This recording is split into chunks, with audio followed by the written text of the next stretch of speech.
What is up? Daniel here with the Virtual Robotics Studio, and well, we've got a fully functional robot. We've programmed it. We've got teleop. We've got autonomous. It is all working. We do have some fine tuning to do, and we have some other issues that we might try to work out. So we're going to take this over to a field where we have game elements and a lot of space to drive around. We can fine tune our auto mode. We can tweak the launcher, see if we can get it to launch a little bit better, and just kind of go over the robot and make sure everything is working as good as it possibly can. So we're going to head over to the field, but before we do, we're going to give a special thanks to First and Argosy Foundation for making this all possible. Okay, so we are here on a full-sized field now. Our friends at Lake Orion Team 302 have built the team components. So this is what this speaker actually looks like. We kind of had the tape lines on the wall for the opening, but it didn't sort of show this front, wall that's in the way. That's going to make it harder to shoot from a distance. So you kind of have to get a little bit closer to have an angle up into here. So we're going to be able to test that out. We have our amp on the side as well, so we can test the amp out. I don't think this robot can score in the amp without modifications, but we'll try. We'll see how it looks. And then on both sides of the field, we have the sources. So that's where we can go to human load in this corner and all the way across the field on the opposite corner. So we'll test that. The one thing about this field is it does only have one of the stages in the center of the field. But our robot really doesn't interact with that at all. We don't go under the stage, and there is no hanger or trap scoring on this robot. So really, this is just here so we can see how it feels to have this giant thing in the way on the field, and to know we have to drive around that to get across the field to our source to get more notes. And then the last thing is the only line that we care about, and they haven't had a chance to take up last year's lines and put new ones down, but this red line here, which would be white and would go all the way across the field, is sort of the bounding box for the starting zone or for your scoring zone. So when the robot starts, it has to be all the way on one side of this line, which it does just barely fit. I think the back of the line, the whole line is in the zone, so as long as you're over the back of the line, you're good. So this was one of our auto starting positions. Actually, this was one of our auto starting positions.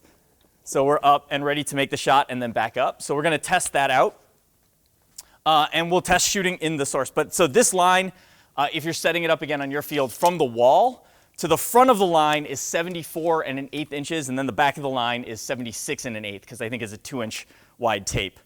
So that's really all we care about on the field. I guess our next step is let's go ahead and turn the robot on, and then I'll head over to my computer and run the driver station software, and we might as well open our code up again so we have that ready to go.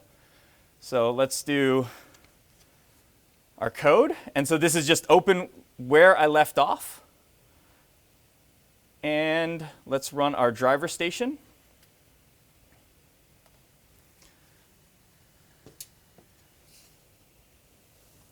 And the last thing we have to do to get everything connected, of course, is to connect to the robot's wireless network. So if you open up your wireless networks, remember it takes the robot about a minute to boot up, so I don't see it yet. We can just kind of wait until it pops up here. And while we're waiting, if we go to the USB tab, we can test which gamepad is which. So we have the two gamepads plugged in.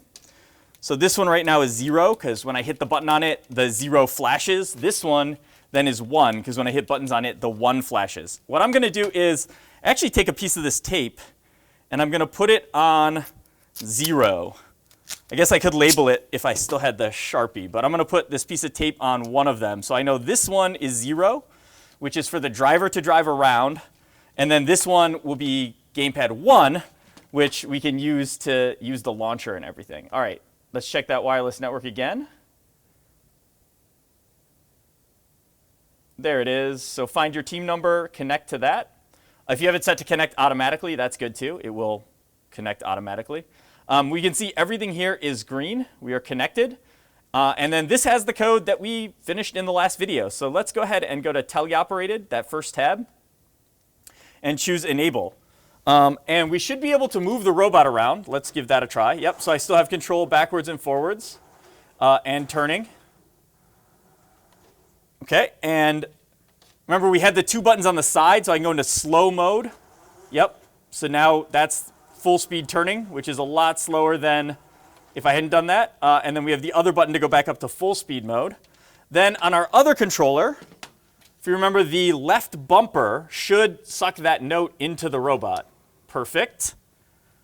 And then, I guess let's line up. Let's give it a chance here. Let's see what happens when we try to shoot. So one thing with this robot is, and first released a video covering a lot of this as well, like where do you have to be able to score with this robot? So if you're all the way up flat against this bump here, touching it, and we'll just take another view to make sure you're there. So if we're flat against that front edge and touching it, that should be one of the spots that we can make our shots at. So let's go ahead and try that. So the A button was our launch button, so let's go ahead and hit that. Okay, that looked like it hit on the far corner over here. So I think everything was going well, except it came up, and I think it didn't go in because it hit on the side. So we can test that if let's just add a little bit of a turn to this. So I'm aiming a little bit over the other way, and then let's try it again. All right, so we got to hit that left bumper to pull it in, and then, okay, yep, so that's what happened there. Let's try a few more just around the area here. So we can put another one in. And bring that controller out. All right, so we can try this now. Okay, so that looks like in this position we're good. Let's try moving over to, I think if we're flat against it, right? We added a little twist there. I think if we're flat against it, but a little bit farther over this way, we're going to have a better chance at making the shot as well. So let's try again. Interesting. I think I know what happened with that one, but let's try another ring in the same position first.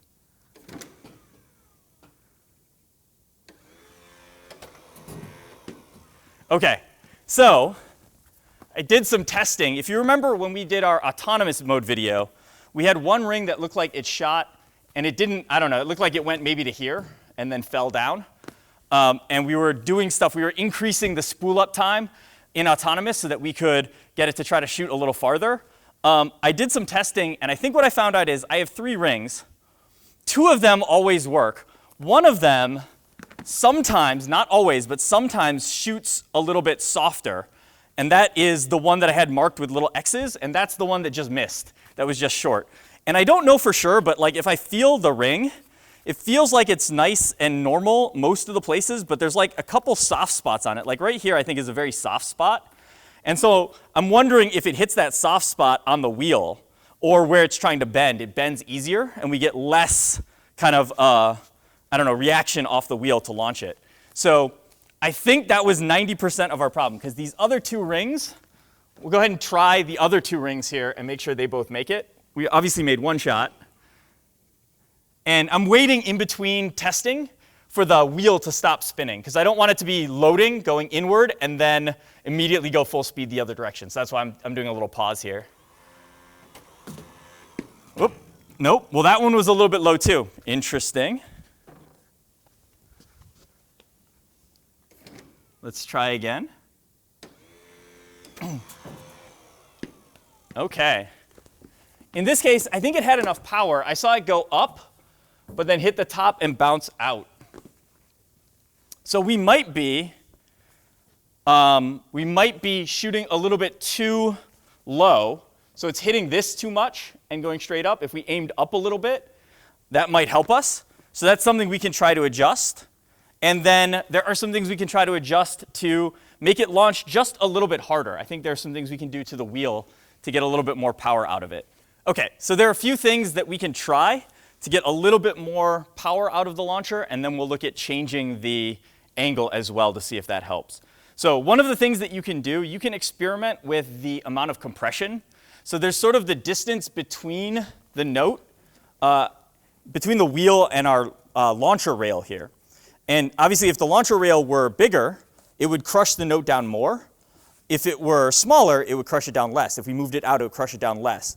And moving that around can have some impact on how hard or soft you launch the notes. It didn't seem to have a huge effect for me, moving it in and out. I did some tests, and it was about the same until you go too far in, and then it just stops launching. It's too tight. Another thing, too, is the back wall here. It's just this piece of polycarb right now. Changing that material can also affect how it launches. So I've had in the past where adding grip material makes it shoot better. I've also had in the past where making it slipperier makes it launch better. So you could try adding some, something that's sticky, some grip tape type material. You could also, they sell Teflon tape, so it's like it's adhesive, but it's slippery Teflon that you could put in there. So you could try those two things and see how that launches. Another thing is the way this works is we spool this wheel up until it's full speed. And then as soon as the note comes up and contacts that wheel is now getting bogged down. It's slowing way down really fast. And so one of the things we can do to make it launch a little bit harder is if we can store more energy in that wheel, rotational kinetic energy in that wheel, then when the note touches it, we're going to have more stored energy that we can then transfer to the note in the short period of time that we're touching the note. And so one of the easiest ways to do that is if you have more mass. So there's some other wheels that, we borrowed some examples here. I don't know if these will fit exactly. This one I think would fit if the bolts weren't too long. But it has this big metal piece in the middle. It's also got these bolts going all the way around. And this wheel is also just a little bit heavier. So something like a heavier wheel may work, but the outside grip of this wheel is probably not as good as this orange grip on the wheels that we are using to start with. Another type of wheel, this I think is a Coulson wheel. This also would go in. This is actually very grippy on the outside. So I think this one would do a pretty good job of launching it. This one's a little bit too thick to fit in the space though. They do sell these, I think, thinner. This is a 2-inch wide one. I think you could get maybe an 1.5 inch wide one or an inch wide one that would fit in there. So that's like another type of option. But there is a simple solution that we can kind of do with the wheels we have. Since they had that pattern of holes on them, just adding some bolts around the pattern will do a pretty good job of adding some of that extra mass. So these are number 8 bolts. So they're a little smaller than the other bolts we've been using. We've been using quarters and number 10 bolts. So these are number 8 to fit in the hole here. And these are also 3/4 of an inch long. It might look on the other side like there is a lot of room before it hits the bottom here. But something we have to watch out for is there were the bolts that are holding the motor in. So if you go much longer than this, you're going to have a problem. You could add washers and stuff on the top so the bolts stick out way out on the top side of the wheel as well, and that might help. But I don't think you get that much extra just by adding a few extra washers and stuff. So make sure if you're doing this, you use nylock nuts on the inside. We definitely do not want these coming loose. The other thing is you have to do one in every hole. Because we need to keep the wheel balanced. It's still spinning very, very fast, thousands of RPM. And so if you only put like a couple bolts in, I guess if they're opposite each other, it should still generally stay balanced. But if you put like 2 of them in next to each other, it's going to wobble and it's going to be a problem. So you want to make sure those are tight. Of course, tightening down on plastic, so you don't want to crush it. You don't want to over-tighten it. But this adds a decent amount of extra mass, so when it's spinning, it's going to be able to store that extra energy. So I guess we'll try swapping this one in at one point. And the other thing that we want to test, I guess before we do any modifications with the wheel, is we can adjust the angle of our launcher. And there's 2 different ways to do that. One way is with the zip ties that we have here. So you can see when this comes out, when this launches out here, the angle that it's launching at is going to sort of be determined by the angle of this plastic plate that we have pulled down.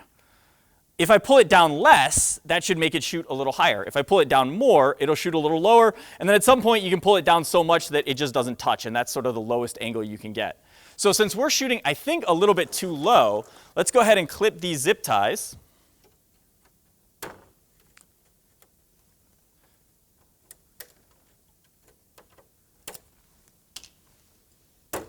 And we can try to reset them at a little bit of a higher point.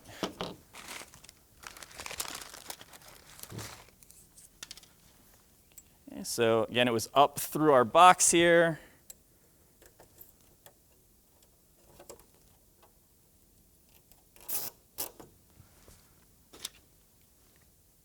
Let me just get them both started.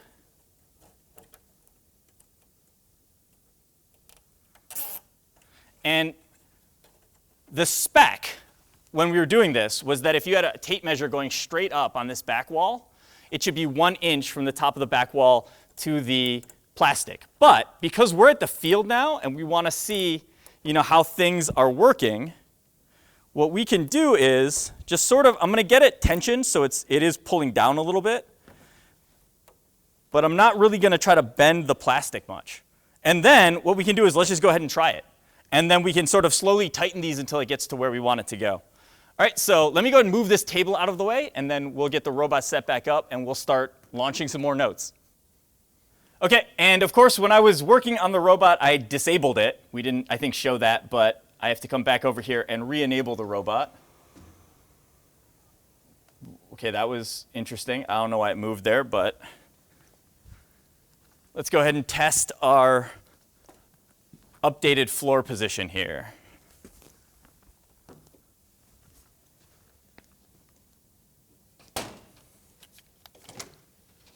So we'll load that in all the way, and let's see what happens.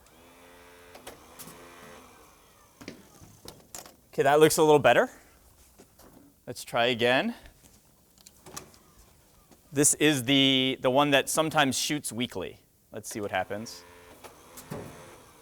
No problem. And we'll try again here. And you'll notice, of course, I'm taking a bunch of shots because we want to see, right, if this is really, a good position or not. And that last one missed. So if we had only done one and stopped, we wouldn't have seen that last one miss. We're kind of watching. That one looked a little too soft. Maybe it needed a little bit more power. We're also going pretty far over towards the sidewall there.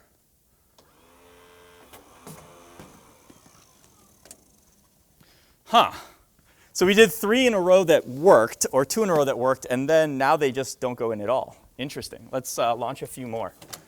See if we can see what's going on.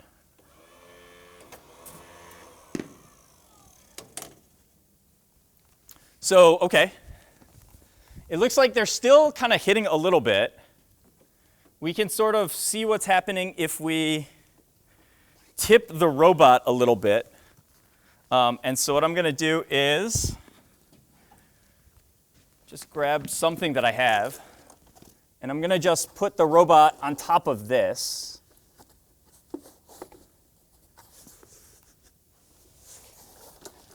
And that should get it tipped up just a little bit more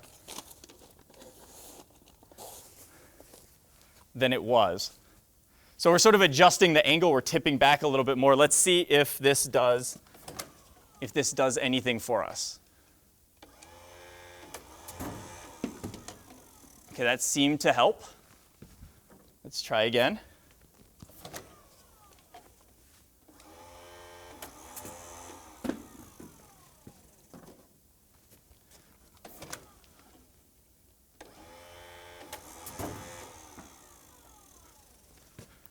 OK, and just to kind of prove it, let's try a couple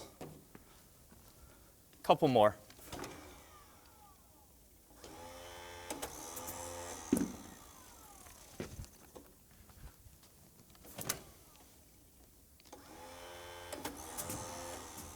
OK, that seems like a slightly better angle. And it's just barely. The front wheels are just barely not touching the ground when I stacked it up. So there are a couple things here. And one of the reasons why we might have been hitting and not hitting some of the time is, remember, the robot can sort of rock back and forth. We can have it tipped forward or tipped back. And that can change the angle a little bit. And it seems like if it's rocked all the way back, it will drive over the tape. But if it's rocked forward, then the tape is hitting. So I think almost everything I was doing was just making sure it stayed rocked back, tilted back. Yours might be different. Yours might need to be tilted forward. So we can try a couple things.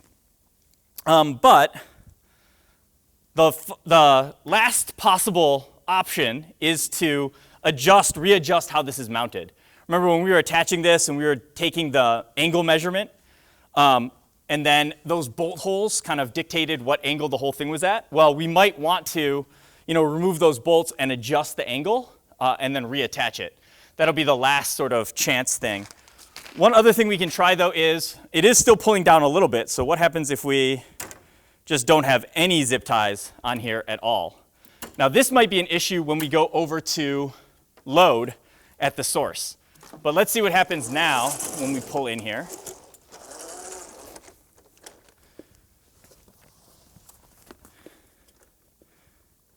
Yeah, I think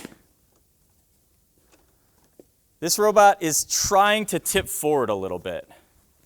But I think when you drive into this, that should have a tendency to tip you back. So that's another thing that might help. Okay, let's try now.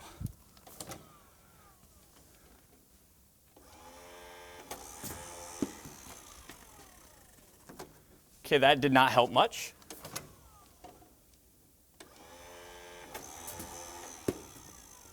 Okay, so it seems like we're back kind of to where we started. And also, when this is completely flat, sort of the note is going to drag on this a little bit longer.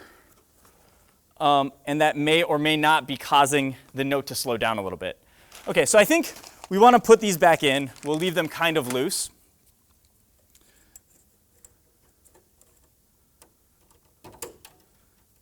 Just going to pull down a little bit on them. Seems like where we were last time, right? Because it was working pretty well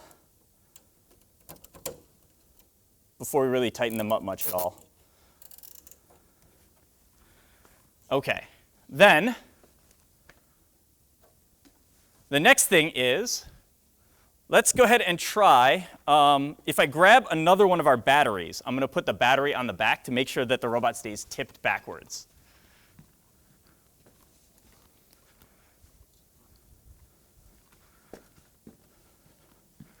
Okay, so of course this is not legal. You can't have two batteries on your robot, but you can add weight to the back here.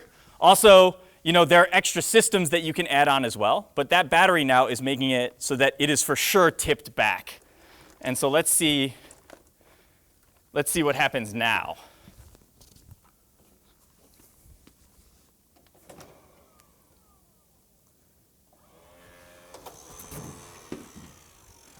I think that was pretty much our whole problem here. Let's try again.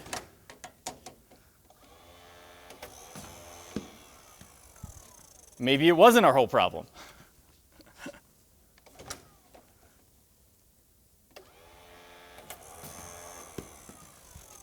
That's wild, how it just completely changes after the first shot.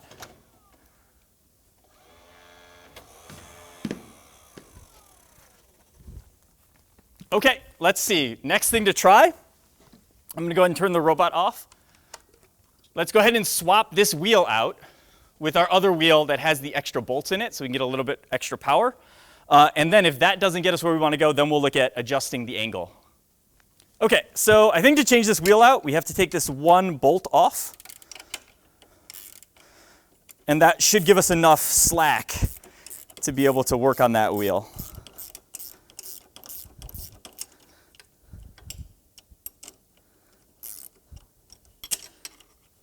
So if you try this and you don't have enough space, you might have to take the second bolt off on the other side.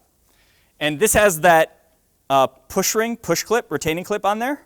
So I'm just going to get under it with the screwdriver and kind of turn it and wiggle it so that I get all of the sides up towards the top. And then eventually it'll just pop off. And when you take this wheel off, if you are, be careful, because remember there's a little key on the motor shaft that we don't want to drop. So I got my finger in there to hold that in place. Okay, and you'll know you still have the key because if you turn the hex, the inside shaft in the motor will also spin. And then all I'm going to do is drop on our new heavier wheel and give it a spin by hand. Make sure nothing is hitting, because again, like I was talking about, these bolts here can end up hitting if you have stuff that's too long and sticking out. So you want to make sure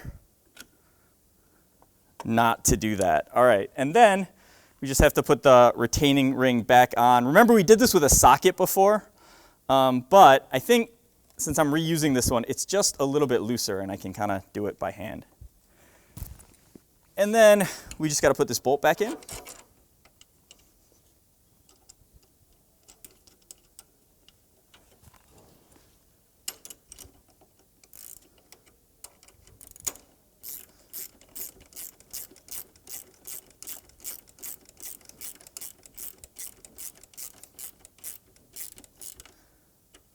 All right, there we go. So now that new wheel is in. Let me go ahead and turn the robot on. We'll get reconnected, and we'll see if that made a difference. Okay, since we turned the robot off and turned it back on, I am going to make sure that we are connected to the robot's wireless network, which we gave it a minute to boot up here. All right, we're good. You can see on our driver station, we have green lights everywhere. So I'll go ahead and enable that. And then let's go ahead and get the robot in position.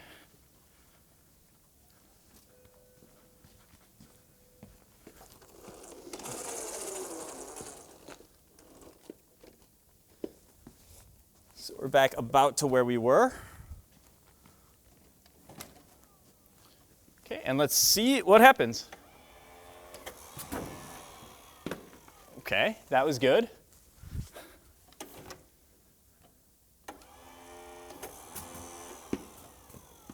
That was the one with the X's on it, so if this one makes it, I'm still pretty happy.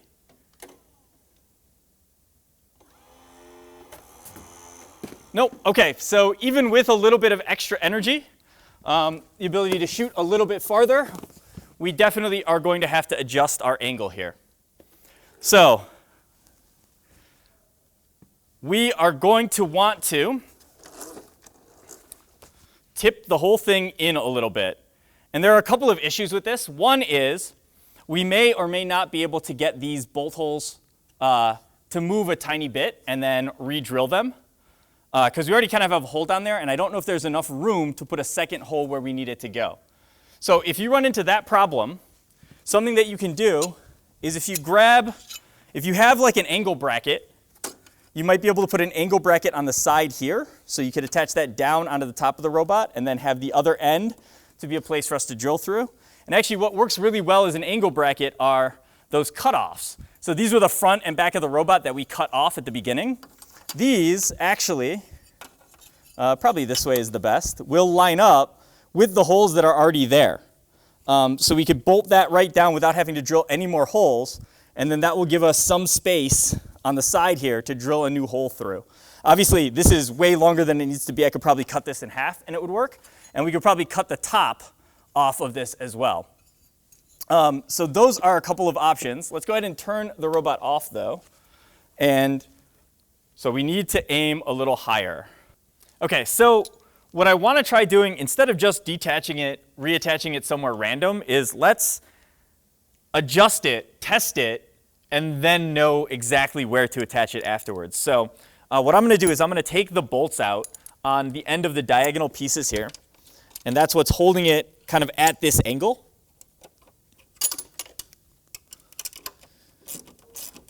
So if we take these out, and remember that we waited to put these in, or we put these in and we waited to put the rest of the drivetrain wheels and stuff in. And that was mostly because of drilling the hole. So I can actually get to this bolt, take it out, and put it in without having to take the drivetrain apart. It's not super easy, but it is doable. So we'll save that. Let's go around to the other side and do the same thing.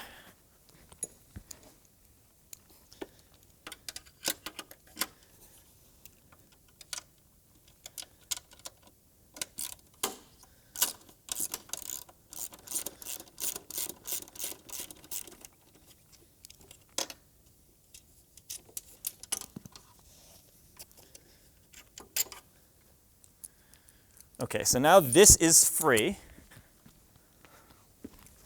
And let's get a clamp ready.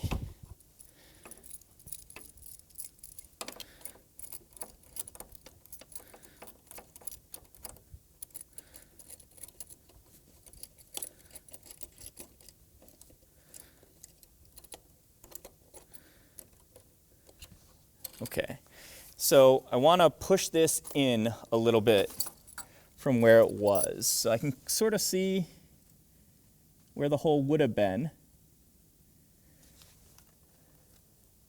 And I'm going to go, I think, far enough in to where maybe we could add another hole. But I'm going to go ahead and clamp this on.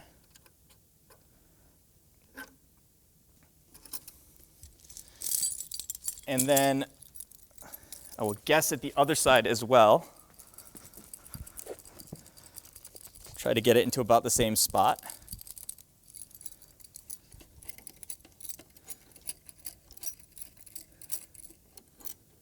Oops. That was tightening.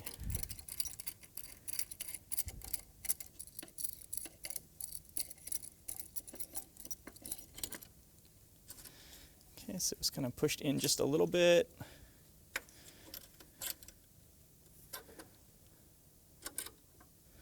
Okay, and we can do a check on the angle again. So let's see, get our level app going again.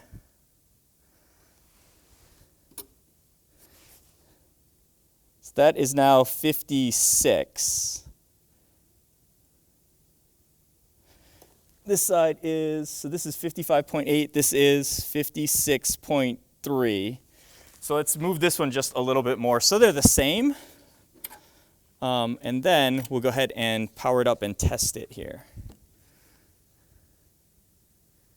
56.4, 56.2 I think it was.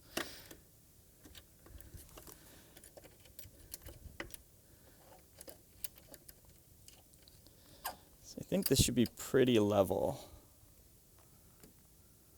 56.1 and, oh, that one's 56.8 now, okay.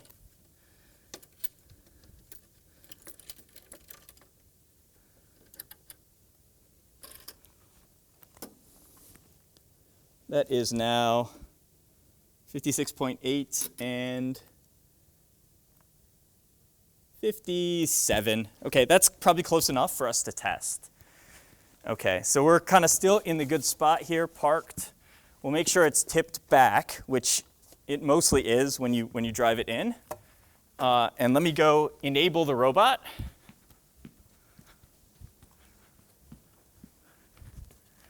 Let's see how we do at this angle.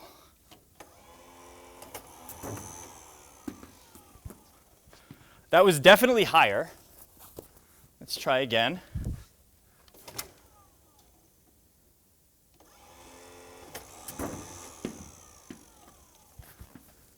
That definitely seems better.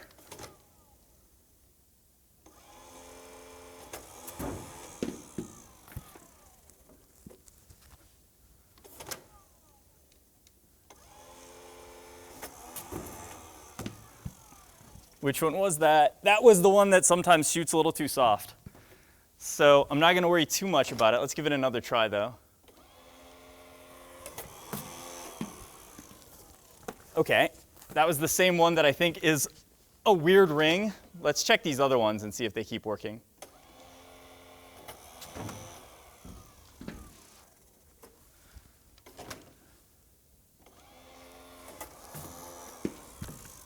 That one went a little short.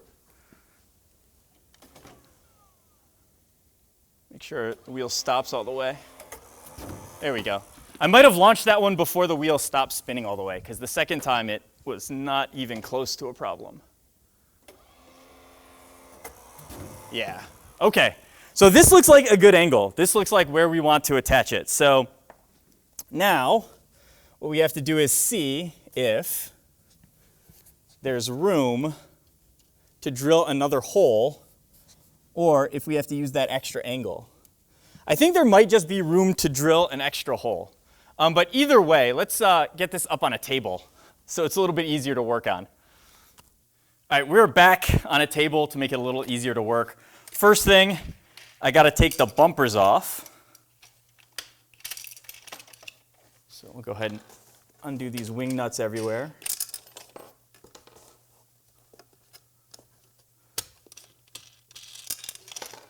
Again, this is good practice for you anyway.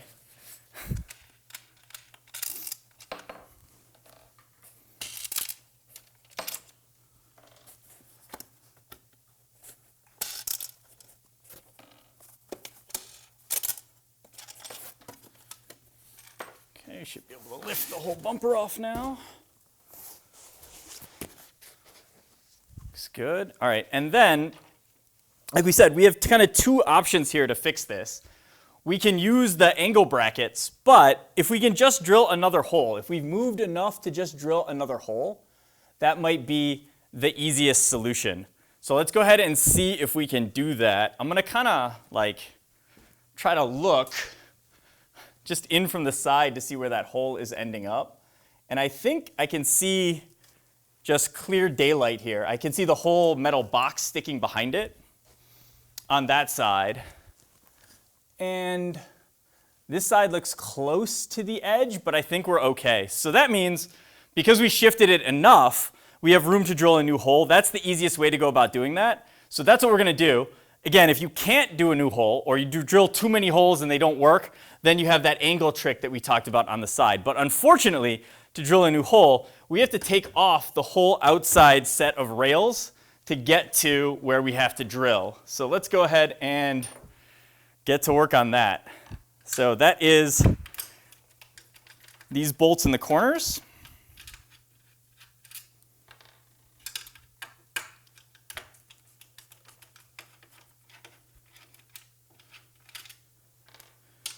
And then the ones underneath as well.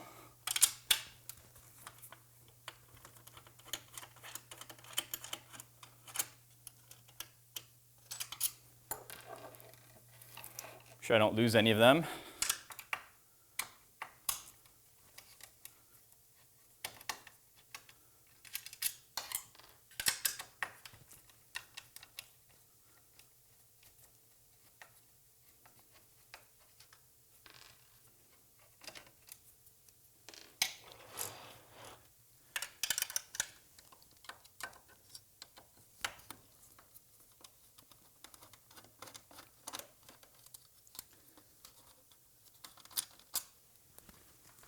Okay, then we've got to undo our 4 churro bolts.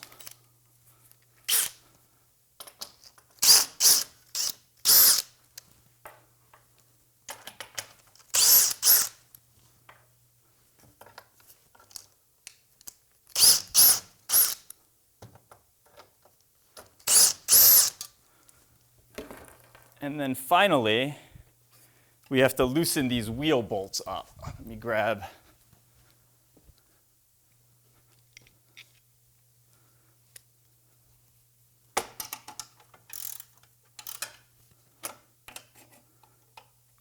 And I don't think they're very tight, so I'll see if I can get away with not going and grabbing my sockets.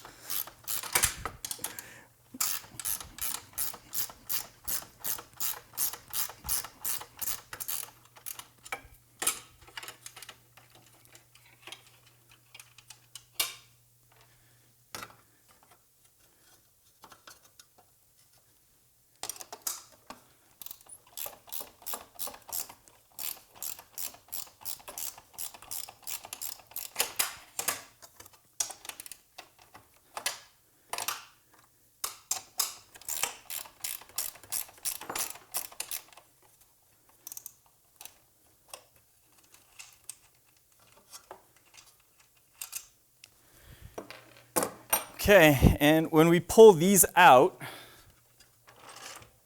I'm going to go ahead and slide this off the edge of the table here. All right. Those bumper bolts are causing a problem. Okay. When we slide these out, remember that those little spacers might fall, so you got to be careful not to lose the little spacers.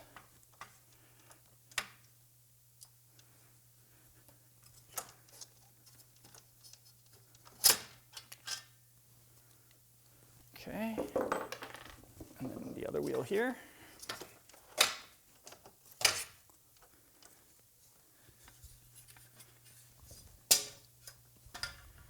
Okay, then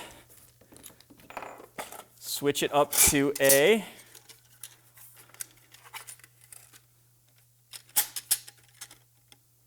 (17/64) drill bit, since this was for 1/4-inch bolts. And all I'm going to do is there is the hole that we used before. I still have a circle on it. I just got to drill right through that hole again.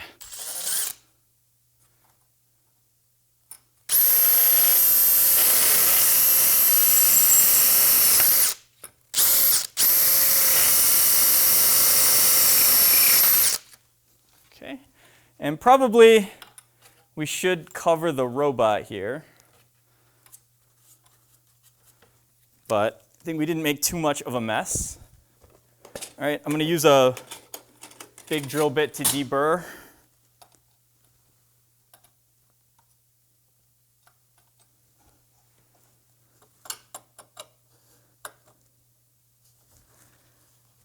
Okay, and I can see on this piece, I don't have two distinct holes. The holes are overlapped a little bit, but if I slide the bolt in, actually I want to go from the inside, don't I? If I slide the bolt through, and let's go ahead and tighten that on, I think we're going to be okay.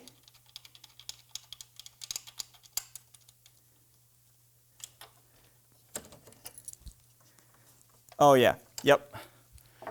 The holes were separate enough that we'll be able to go ahead and tighten this down, and it will hold it in place for us.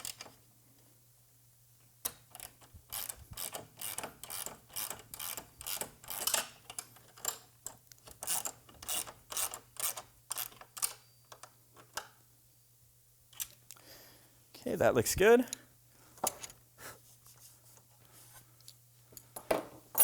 Me get rid of some of the shavings. All right, now we got to put everything back.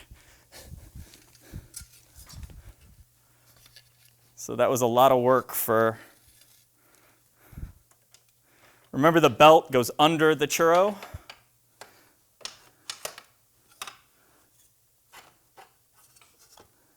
And make sure that this big wheel bolt is in the middle hole.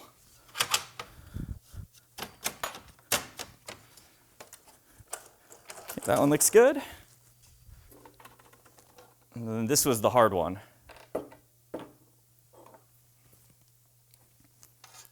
So bolt, spacer, get the wheel on the belt, rotate it up.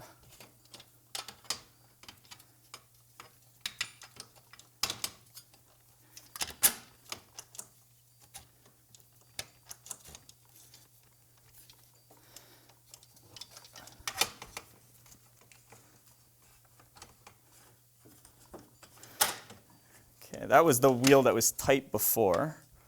Let's get that little spacer on the inside. Get that back through. I'm gonna finger tighten these on.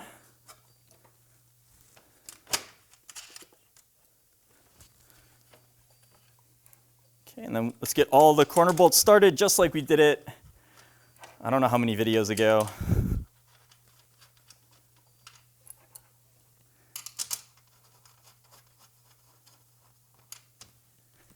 Other side.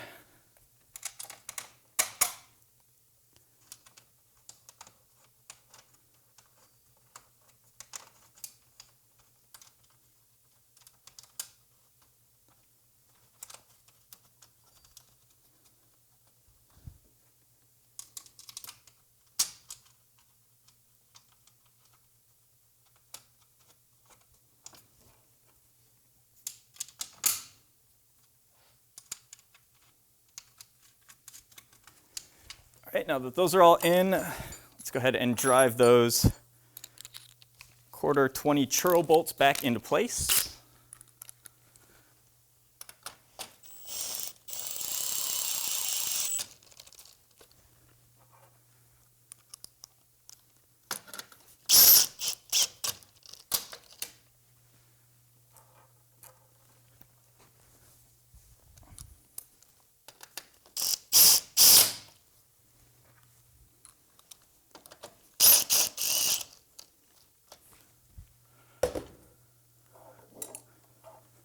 Okay, we can just check to make sure they're all good. They are. Good. All right, and then you can go ahead and tighten down these corner bolts. Remember, we want to try to make this as flat as possible, so if yours is sticking out a bunch, just try to push it in as you tighten these bolts down.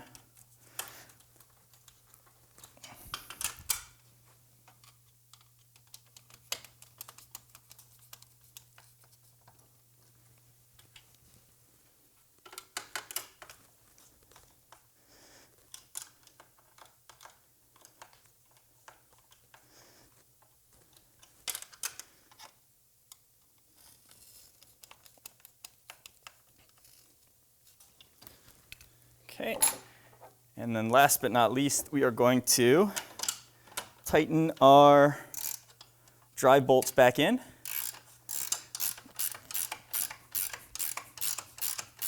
And remember with these, we do not want to over-tighten them. So once they're close, you should still be able to turn it by hand. It shouldn't really move much in and out, but we want it to be able to spin by hand because we don't want to over-tighten on those wheels. Oops.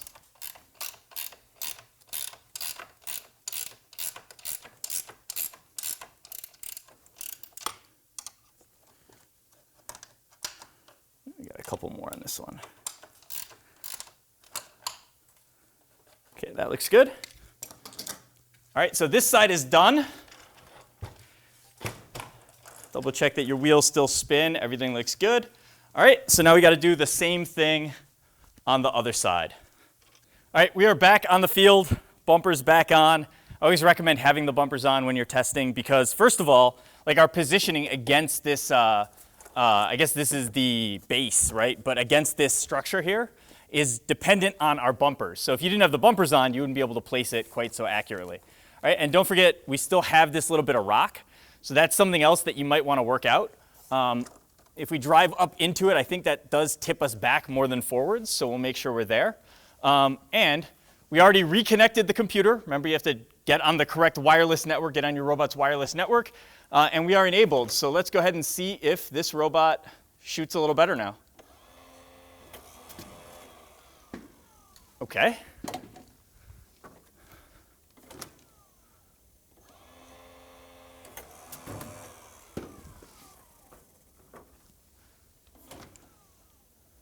That looks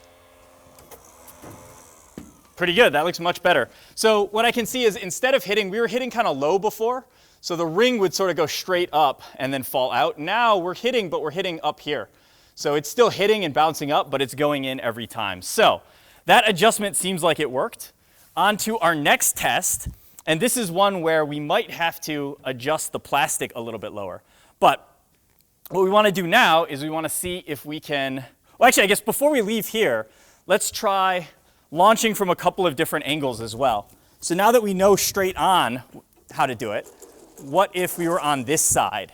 And you should check out, First had a video kind of showing their kitbot running around and showing the different positions and how they were finding positions that you could score from sort of the other sides of this. So first of all, like, let's just learn what happens if we put this all the way. Whoop. If we put this all the way on the side here. So if we're all the way on this side, does it go in?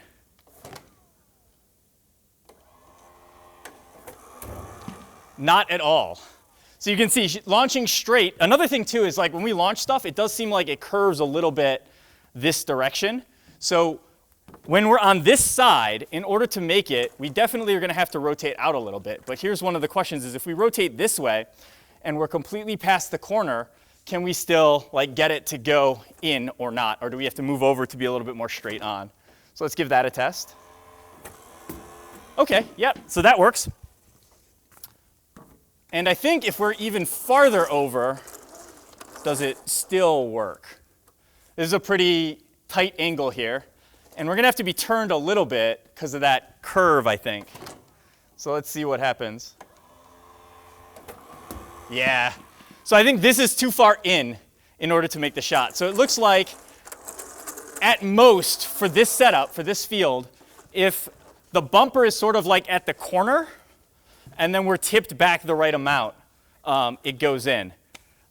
I think another spot would be if we're a little bit so that the bumper is hitting the corner, then we're sort of straight.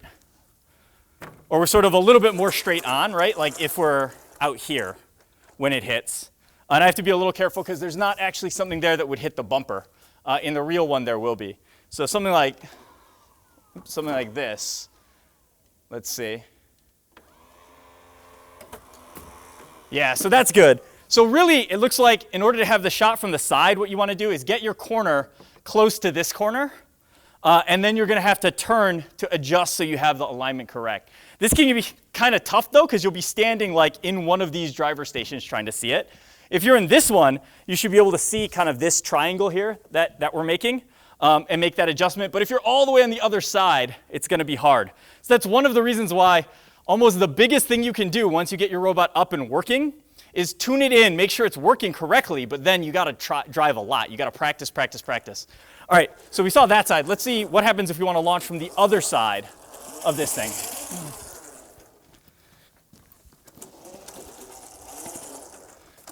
So this time we know it's going to curve to the right. So I think we might actually be able to go farther off center on this side. So let's see what happens if we line up more or less even with the corner here. Right, so that's kind of straight in even with the corner. I guess we're a little bit past, but let's see what happens.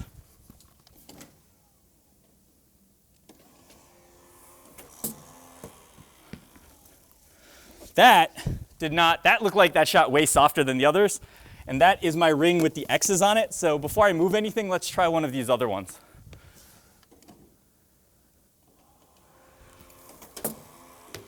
Okay, that was harder, but we hit kind of too low.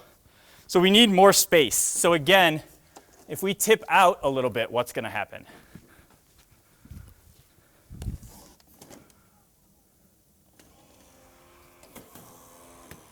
Nope, and now it's hitting, because of the curve, it's missing entirely.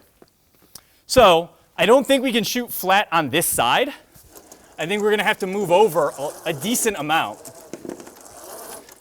So let's aim for, so this is kind of the middle of the robot on the corner. Let's see if it'll go from here.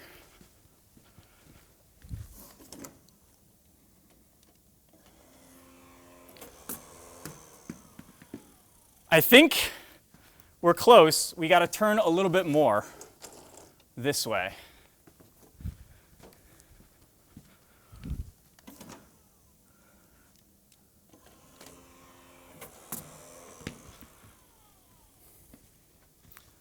Okay, that's a little short. Let's move over a little bit more towards the front then. And see.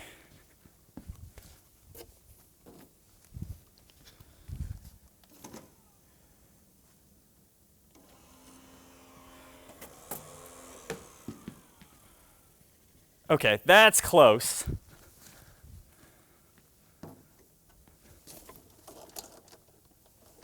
So just probably a little bit more over and a little bit more of a turn there.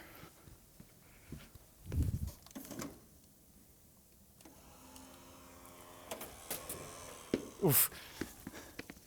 Very, very close. All right. So it seems like this side shot, you have to be pretty far shifted that way. And a key too is, like, don't forget the field is not rotated, it's mirrored. So on the other side of the field, the long side will be an easier shot. Whereas on this side, it's the short side right now for us that's an easier shot. So it looks like I'm about lined up with the bar at the corner. And let's see if that gets us the rest of the way in. Oof, just a little low.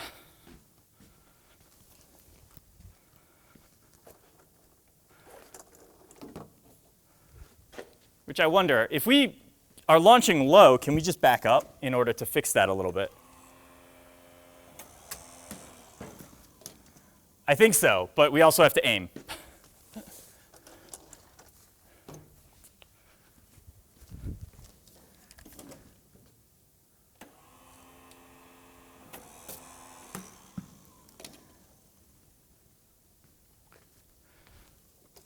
So this side is much harder to launch from. We're almost so far in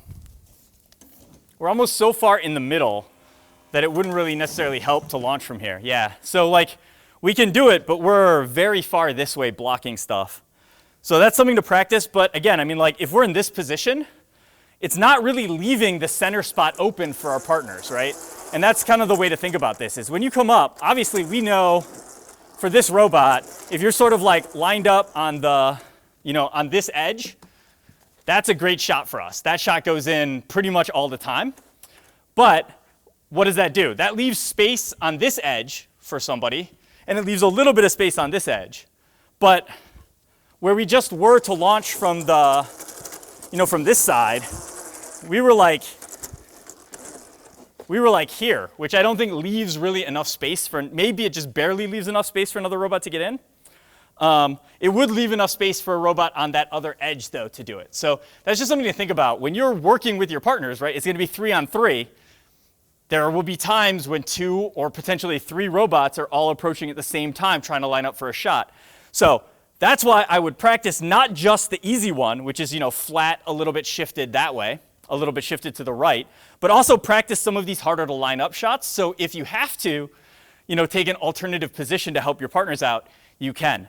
Especially if you end up playing with a second kitbot and you both need kind of the same spots on the field. But another thing you can do with that too is just if you can work on it so that your timing is such that your partner gets there and fires, and then you're pulling in and launching when they're leaving, you can sort of stagger it so that you're alternating your scoring attempts, which can work as well. Okay, so this is working. We played a little bit, we found some good sweet spots. You should do this with your specific robot because your robot is gonna work a little bit different than mine. Again, and you tweak it different ways. If you add more stuff to the robot, it might change how your robot tips. If you add a lot more stuff to the front and it's always tipped forward, that might affect the angle that you're launching at as well. Okay, the next thing that we want to test is we want to bring this over to the source and practice dropping notes into it and make sure it can human load.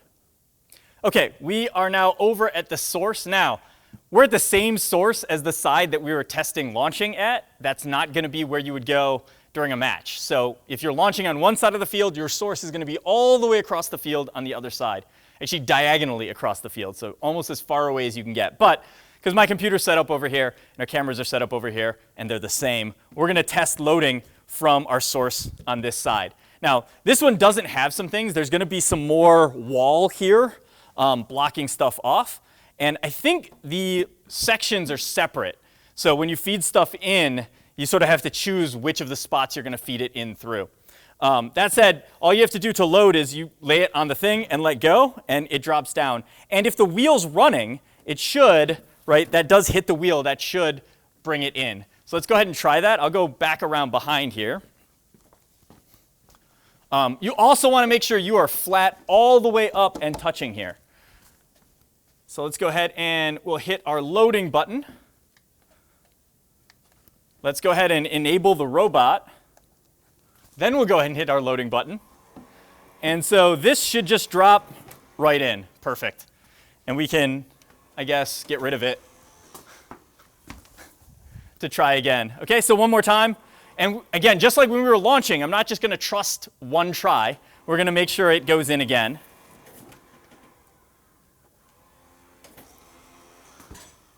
I'll figure out where I have to go to catch that in a second. All right, one more try, and then I'll believe it. Okay, so what happened there was, first of all, that's bad, although if you get something stuck there, what you're going to have to do is try to get rid of it. And I think usually if you drive around violently enough, you can do that. But this brings up another point. You can see that ring is now under the robot. Or that note is under the robot, and it's not going to be super easy to get rid of. So that's something you have to watch for when you're driving. Okay, so we're back up against this. I pushed it a little bit. We'll kind of push it back.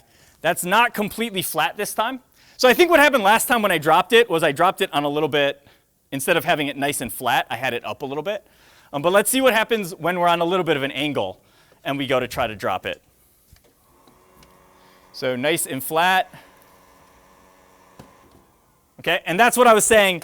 We have to make sure the robot is all the way flat against the source, against the loading station here. So that's just a tiny bit of an angle, but that's enough to make it not work. So that's flat now again. And when you're driving, you can sort of push with the joysticks into it harder. These are just freestanding, so like there's nothing that stops this from moving. So if I drive into it very, very hard right now, I'm just going to end up pushing this stuff out of the way.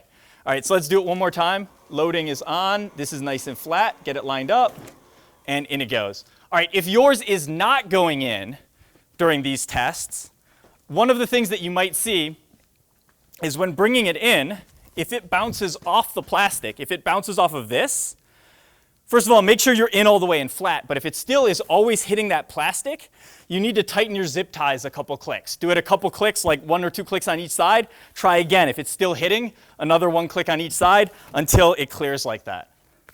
All right, so source is working. We're able to human load just fine. That pretty much is all of our teleoperated testing. Let's go set up the robot and test our autonomous modes. All right, we've been testing our robot in driver control mode or teleoperated mode for a while. One of the things that you want to do when you're tuning in your auto modes is start with a freshly charged battery. So I've got a brand new battery here that we're going to go ahead and plug in. And the reason for that is as you're driving the robot, of course, you're using up the battery. So your kind of voltage is going to drop a little bit. And since autonomous always happens at the beginning of every match, we would expect our robot to be fully charged when it is doing the autonomous stuff. And by making sure it's always fully charged, our time-based movement is going to be more accurate. So that's one thing you always want to do. Another thing is when you get out to the field, there are going to be rings that you can grab and load into your robot. And you're going to have to load it by hand. You won't be able to turn your robot on and use the loading button. So to do that, I mean, you basically just shove it in here. And that should be fine. Make sure it's down on the bottom. Don't, jam it in too hard or anything like that, but make sure it's still contacting that wheel. And then you'll line up your robot. I'm going to try to line mine up so it's right on the corner here. And maybe it has even a slight twist, but basically flat and lined up on the corner is where I'm going to start. And we'll go from there. All right, you can see this robot just barely, it has to be inside the back of the tape line. And this robot just barely fits. So you are going to have to be pretty flat. You won't have room to be on a very big angle because you'll be across the line. Okay, so find your spot, whatever your spot is. Test it. Make sure it always starts lined up there. And now we can head back to our computer. Let's check our autonomous modes that we were working on 2 videos ago. So in WPI Lib, remember if you have to reopen it, file, open folder here, and then find the folder where your thing was saved. So mine is already open. What we're looking for is autonomous periodic. And we have, let's see, we have red long auto, which is not what we want here. And we have, let's see, we have default auto. Wait, hold on, where is the other one?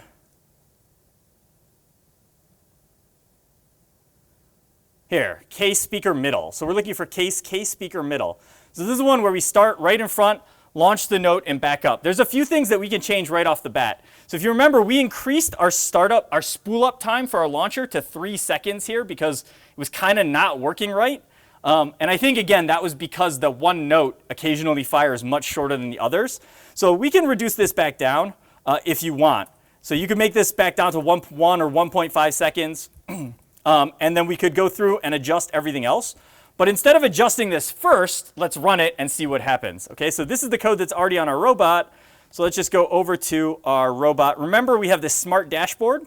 If that's not showing for you, again, in the, I believe it's the setup tab here, do the dashboard type on the pull-down arrow, choose smart dashboard, and that will give you this. And I'm going to choose speaker, middle, and backup. Choose autonomous mode on the first tab.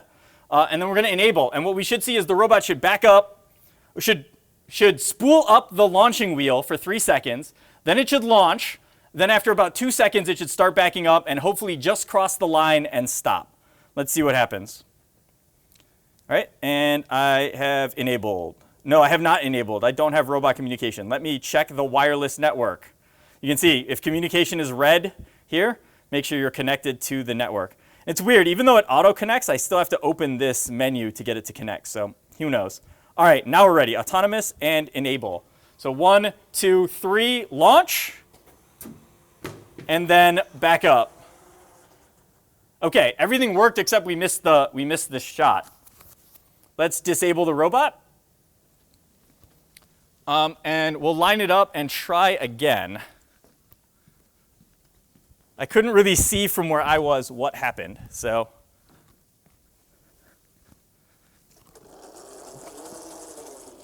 Let's kind of bring the robot back to the same starting point here.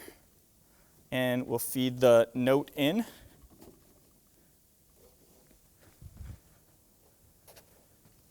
Okay, and I guess this time I'm going to walk around after I press the go button while it's spooling up so I can hopefully see that shot. All right, disable, autonomous, enable. And of course, when I walk out, it works fine. All right, let's disable the robot. Let's try it again.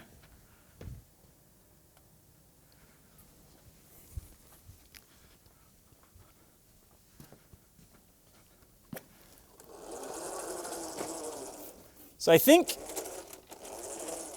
I might have moved a little bit over to the right, and maybe that was the difference for it going in and not going in. It does also seem like, because it always hooks this way, it seems like we could have a tiny little turn as well. All right, let's try it again.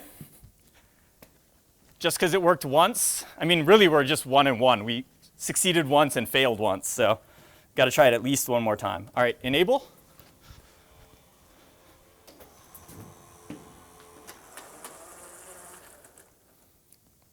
Okay, let's disable it. That looked exactly the same as the last time I did it, so that's promising. Let's line it up one more time.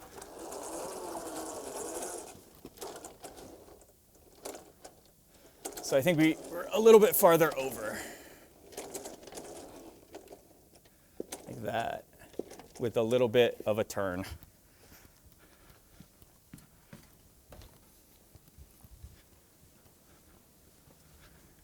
Okay, and one more try. Here we go. You know what I forgot?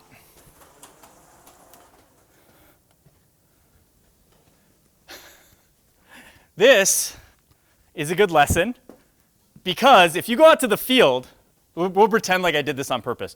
If you go out to the field and you don't make sure that the note is loaded in your robot, there's no do-overs. Once the match starts, the match starts. So it is your responsibility. Most of the time, there will be somebody from the field crew that hands it to you, or there will be one in place for you to pick up and use. But if you don't do it, it's on you. So you always need to check that. All right. Back in, small little rotate, and the note is in. Let's try it again.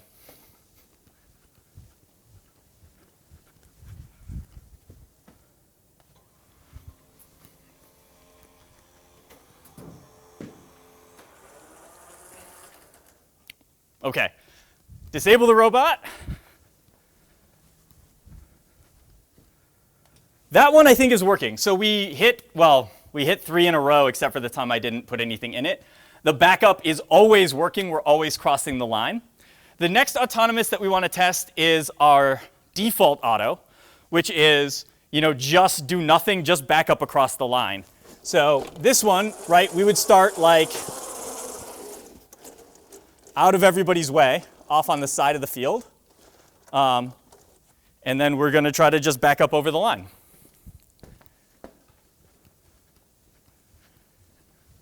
So over here on the computer now, we're going to switch to our default auto, which if we look at the code, the default auto down here, kdefault auto, is just back up for 1.5 seconds and then turn the motors off. So that's what we're going to try this time. All right, enable. No delay. It backed up across the line. That one, it looks like That's well past the line, but it looks like you want to start as close to the line as you can. So I was back a little ways. It looks like we probably want to start closer. And make sure that you're not angled towards the sidewall, because one of the ways this could fail is if the robot comes over and hits this sidewall, then it's not going to drive far enough. So make sure you've got space for that. Let's run it one more time, just to make sure nothing weird is happening. Default auto, enable. Yeah, perfect. So if your note launcher isn't working or you can't figure out how to get your note launcher in the right place to score, we always have this default, just get the leave points and stay out of everybody else's way. All right, then we have one more. And the other one we have goes this way. So the other one we have, I think, is designed to start on this side. But we also thought we were going to be on the long side of the field. So really, the one that we've designed is not for here. It's for that side of the fields on the long side. So it would be the same side of the goal. We'd be on the right side of the goal, but we'd be on that side of the field instead of this side of the field, so we'd have the long distance to drive.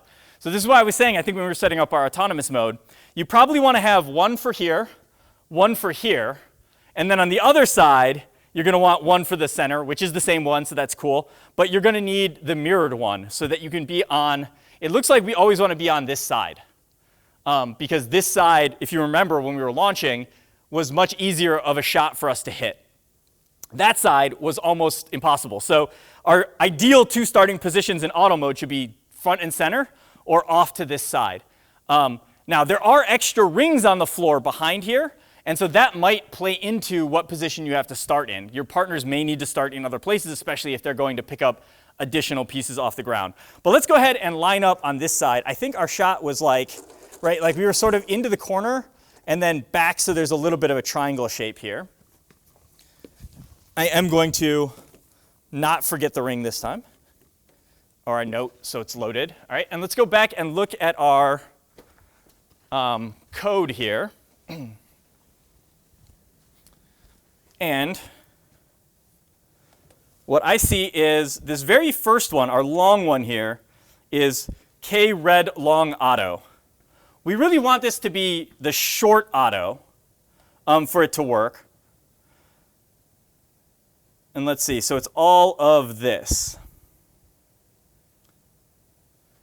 Okay, so the biggest thing that we're going to have to change here is, so spooling up, launching, we could shrink those numbers down. Again, we were talking the 3 and the 5. That's overdone now that we've sort of solved some of the problems with our launcher and found out that the one note occasionally launched low, and that was throwing us off when we were doing auto mode testing.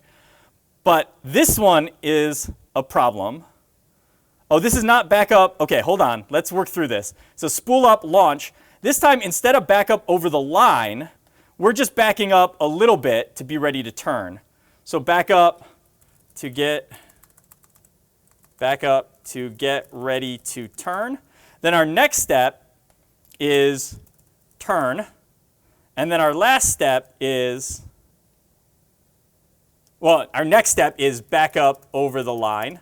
And then, of course, our last step is always done, turn off the motors. Now, the only difference between being on the short side, which we are here, and the long side, which would be on the other side of the field, is how long we back up. So this back up to get ready to turn, this is probably too long for this situation. So let's drop this number down. So I have 6.5 here. I'm going to make this be, let's try 6.0. Another thing, too, is remember we started flat against the line when we were doing the autonomous mode. We found out now, as we launch, we can't be flat against the side. We have to be turned out a little bit, which means we need to turn less. So this turn down here as well, which was for 1 second, it was 6.5 to 7.5 before I changed the earlier one, probably needs to be a little bit less as well. So let's turn this down to let's try 6.8. Which then means our backup needs to get shorter as well. So we took out half a second for the first backup, 0.2 for the second turn. So this should be 8.8. We're backing up for 2 seconds. All right. And really, I should change this from K red long auto. Let's make this be, I think this would be the blue side then. But this is going to be maybe blue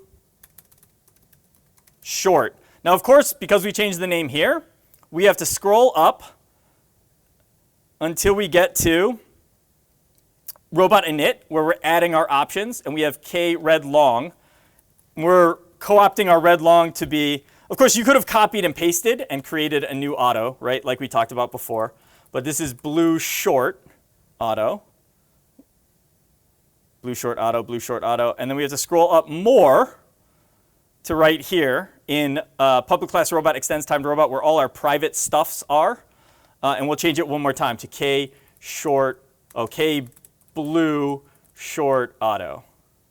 All right, now everything is fixed and everything is happy. So let's go ahead and hit the W thing. We're going to deploy our robot code. And that works just fine over the wireless. So we'll give that a second.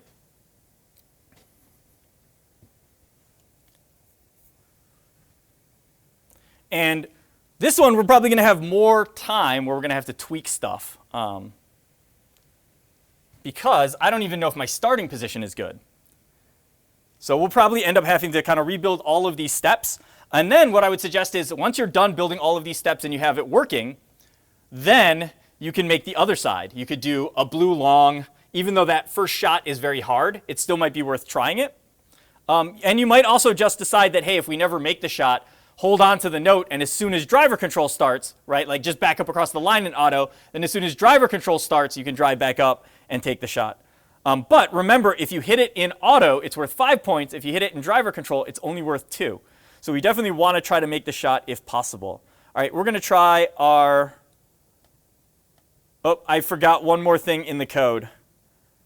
So let's go back to the code. We changed this to blue short auto, but the quotes here, this is what shows up on our smart dashboard. So you can see on the smart dashboard, it still says red long, speaker, and back up. That needs to say blue short, speaker, and back up. All right, let's build the code again, or deploy the code again, sorry. Deploy. Should go faster this time because we didn't change much, I think. All right, it seems like the first one always takes a little bit longer. All right, and I'll close that log. Okay, now we're ready. Choose blue short, speaker, and back up. Autonomous, we're going to enable, and let's see what happens.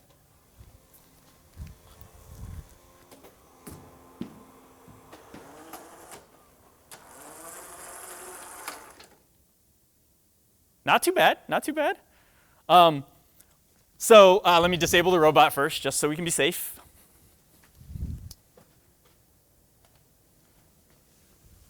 So we did hit the sidewall, backing up. We probably could have turned a little bit more so we didn't crash into the sidewall, but the line is here. So everything in that auto mode technically worked, except we didn't make that first shot with the ring. So let's go back over to where we think we have to be. I think we have to move over a little bit more, and we have to start even straighter. That triangle needs to be bigger. So I'm turning it more. One of the things you might want to do is, like, if you know where this lines up on your robot, you could even put a marker there, or just know this distance from the corner. And I have to be careful too because there's no outside wall here. Then the other thing you can do is from this corner, you could get like a measurement. So you could go out there with a stick that's exactly the right length and put it in here. You could say, oh, if I put my 2 spans there, it goes to the, whatever, it goes to the first knuckle on my thumbs overlaps. But if you do something like that, then what that's going to do is it's going to make sure that you're setting your robot up the same way every time. If I'm just eyeballing it and looking at the lineup down here, it's going to be hard to be repeatable. And as we talked about in the autonomous video, starting the robot in exactly the same place, pointing exactly the same direction is the most important part of getting your auto mode consistent. Okay, so we have a slightly different starting point. Let's go ahead and enable, and let's try again. There we go. And actually, it made the rest of it work better. So because we started turned more, our lack of turning in the later step didn't matter, and we drove perfectly across the line, out of the way, staying on the side, didn't crash into the wall. That, by the way, is why I waited until we made the shot before I was going to worry about adjusting our turn and our backup, even though we know in the first one we crashed into the wall. Let's see now if we can get this lined up again to repeat. And this is, again, partly this is a programming problem, and partly this is a, like, you lining it up problem. So I think I was lined up roughly on the 2 dots. And then what we said was if I do a span where I'm, lined up on my thumb knuckles, somewhere around there, I think looks pretty good. And again, you're allowed to use some guides. So once you figure out what this needs to be, whatever. I mean, we could put an extra bolt sticking up here, which is what lines up with the corner, or you could tape a little flag on. You could probably even get away with a little piece of tape if it's blue and red, so it matches your bumper color on here. And then for this, again, you can cut something, a piece of wood that's the right length. Maybe your just shoe is the right length. Maybe your shoe is the right length when it hits the number on your bumper. Just whatever it takes for you to be able to get that lined up nicely. Let's give it another try. I think I'm lined up the same way. And we are going to go autonomous and enable.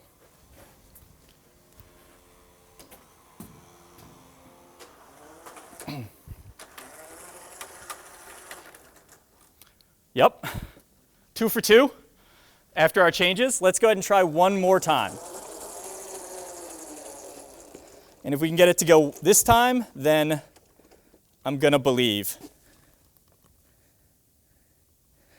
That feels pretty good.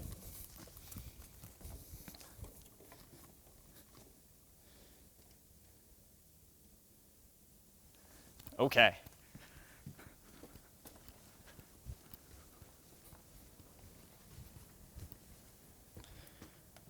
All right, and try again.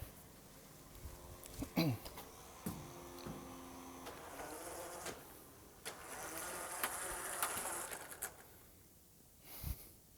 right, 3 times in a row, and the 3 times were not like it barely made it, it barely made it, and it barely made it in different ways. Like it was, those notes went cleanly in. I think we had some error left or right, and it was still going to go in. And the robot, I mean, the line is here. So we are a good, 2.5, 3 feet, 30 inches past the line. So we're nowhere close to missing out on those points. We have a good buffer between this and the side of the field. So that, to me, feels like a repeatable, trustable, autonomous mode. We can rely on it as long as you can get it lined up. So again, do those guides, do what you have to do to make sure it's lined up the same way every time. And don't just like we were talking about for driver control, you got to practice. Practice lining it up. Some of the times when you're doing practice matches or you're driving around and practicing, especially if you ever can visit a field or before, when you go to an event, you get some practice matches there as well. And when you do those practice matches, right, definitely focus on getting all of your auto modes tested, lined up. You're probably going to have to make changes. There are lots of things that could be different on a different field. So on this one, this wood is not really attached to anything yet. So there's a good chance that it could get bumped one way or another. That could change the way that it's going to work when it gets out to the real field. Actually, on the real field as well, there are some tolerances. Things are plus or minus 1/4 of an inch. There's no guarantee that this wall and this corner are going to be perfectly 90 degrees. They're going to be close, but things are going to always be a little bit different. So you got to be prepared to go back into your code and tune your auto mode in so it works for the specific spot you're at. But that does look like our auto modes are good. Again, you'll need to probably write one for the other side of the field. So we have center, and we have starting on the right-hand side of the goal done. We don't have the left-hand side. We don't have the long one done. And then you need matching ones for the other side of the field. So we have one side and the other. I think this would be the blue side, despite the fact that I put red tape down there. But you can also rewrite it if red and blue is confusing. Then you can also rewrite it so that, this is the, not blue side, but maybe we say this is right side short, because we're on the right side of the goal as you face the goal, and this is the short backup. Then you would need a right side long, a left side short, and then our center one. And we always have, don't forget, if anything is ever not working right, if your launcher's broken, if your partners just need you to be out of the way for some fancy strategy they're trying to pull off, we always have the just park on the side, back up across the line, and get our free points. Okay, so auto mode looks good. I think we're set on auto modes. We tested them all. we tested loading, and we tested launching into the speaker. We can look at what it looks like when you try to launch into the amp, and we'll also kind of do a zoomed out view of how I would practice with this robot in driver control mode. Okay, so from watching first video where they tested this robot out, they're saying that it is not possible really to score in the amp no matter what we do. We're going to just experiment a little bit to prove them right. I think that what they say is accurate. But we'll give it a try just so, I mean, when you kind of have your robot, you want to test the limits of it. So even though it seems like something maybe is not within its skill set, try it. Because you might find, that, you can do it this way, or if you make a small change, it can still work. And you can just kind of learn to maximize your robot's abilities that way. So I guess what we'll try is if we start here, we can try to launch. My guess is when we launch, because it's going to be full power, this is going to go and slam into the top here and go flying out, or it's going to go over it. But we'll try it. And then what we can do is we can lower the speed of the launch wheel to try to see if it'll go in. And we might be able to move the robot back a little bit and see if that helps at all. But I think probably the angle is never going to be quite right. What I've seen from some of the other prototypes that are out there is it's really hard to make this go in on an upward angle and stay in. Because if you hit this, there's this back wall here. So if you hit that back wall, it tends to bounce back out. But putting it in a downward angle works really well. Now the problem is, if we want to try to hit this on a downward angle, we're going to be back pretty far away, and that's going to be a tough shot to line up and hit. So let's go ahead and find out what happens. So we'll load the note in. We are already powered up and connected. In this case, the battery doesn't, if you're using an old battery, it's not as important as when we were in autonomous mode, where we want that fresh battery every time. And all we're going to do is let's just go ahead and enable the robot here, teleoperated enable. And we're just going to launch. We're going to launch the note and see what happens. That was about what we expected. Not even close. Let's do it one more time just so we can kind of see where it hit. So try to watch carefully where it hit.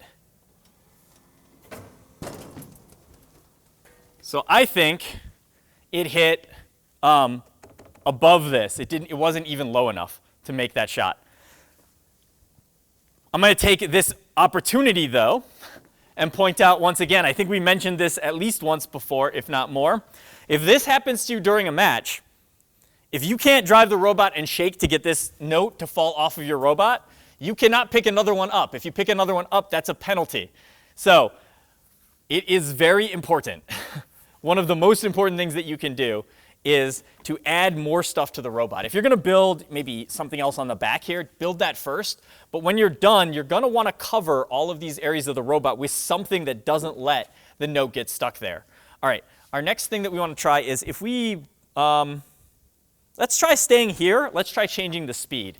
Let's try launching at a slower, much slower speed and see what happens. So in order to do that, just for testing, what we can do, I'm going to disable the robot. Just for testing, if we scroll down to our teleoperated periodic, we have our power settings here, right? And so we have launch power at 1 and launch power at 1. So you remember this was just like our autonomous mode. It spools up for 1 second. We go full power on the launch wheel to let that speed up. Also, by the way, if you did change the wheels, I think 1 second still works for just adding the bolts to the wheel, but if you do more than that, if you switch to a much heavier wheel, the downside is you might need more time to spool stuff up. So instead of just 1 second here, you might have to increase this if you're not hitting full speed.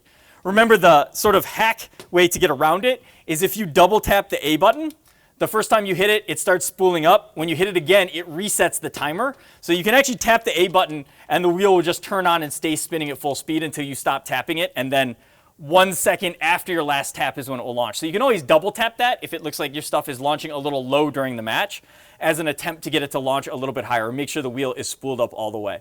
But what we're going to do is just change our launch power to, I really don't have a clue how weak we want to make it, but I'm going to go from 1 to 0.5. Now, if this works and we find a way to launch into the amp with a lower power, we're going to have to come back in here and find a way to change our launch power. So maybe if you hit a different button, maybe if you hit Y, it changes our launch power to not 0.5, or not 1, but 0.5 instead. But then when you hit B, it switches back up to full power. So we can use other buttons to control that, but until we have it working, it doesn't really make sense for us to do that. So let's deploy the code. Hit your W, hit deploy. And in theory, right, like we could go through and we could have a whole bunch of different power settings here if we found ones that work. But really, when we're launching into the speaker, full power is always the right answer. If anything, we would like a little more power. And then if there is any shot that will go into the amp, that's the second power we'd want. And I'm not sure there's a third power that we'd be looking for. All right, we are deployed. I'm going to enable. We have the ring in there, so let's go ahead and launch it. This should be at 50% power. That did feel less violent. Also, we got another note stuck in the robot, so that's a problem that we've already talked about. Let's disable it. Let's decrease that power even more. So instead of 0.5, let's go down to 0.25. Now, at some point, it just won't launch. So that's something we have to keep in mind. All right, deploy the robot code. While that's deploying, seems like a good time for me to go ahead and load another note.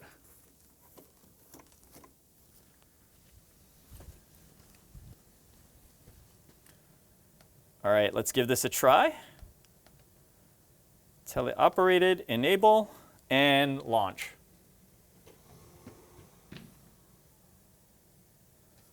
Okay.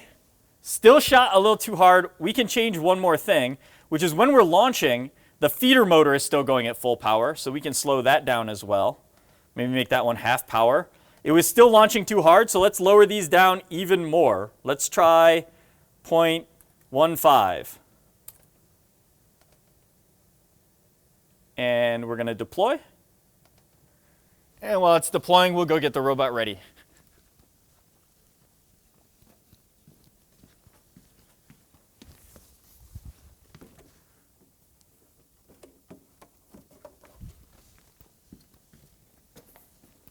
So I think what we've almost done is verified that we're not going to find a slow enough speed to be able to launch in here. But let's complete the test for science. All right, enable and launch.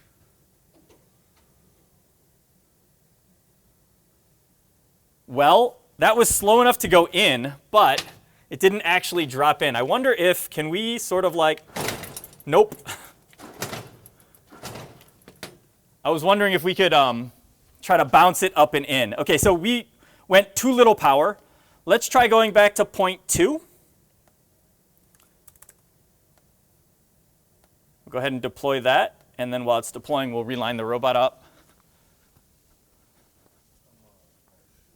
So I think that our issue here is in order to get it to go in, it just sort of has to fall straight off, but it's not going up enough and down enough to be able to drop in. But let's go ahead and try this one.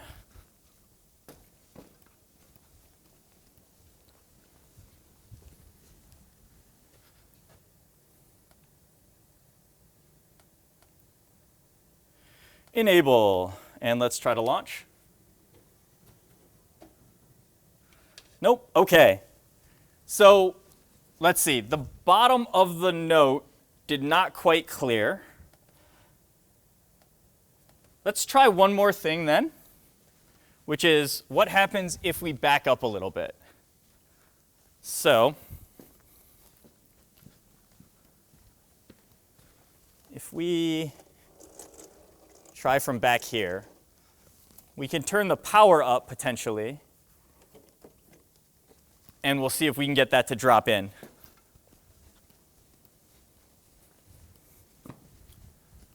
All right.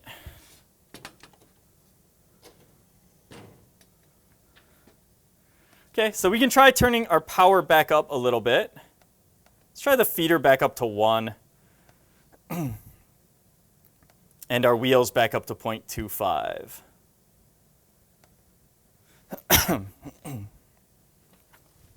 Deploying that. Now, basically, if we can't get it to kind of work from this position, then it's not something we want to believe in.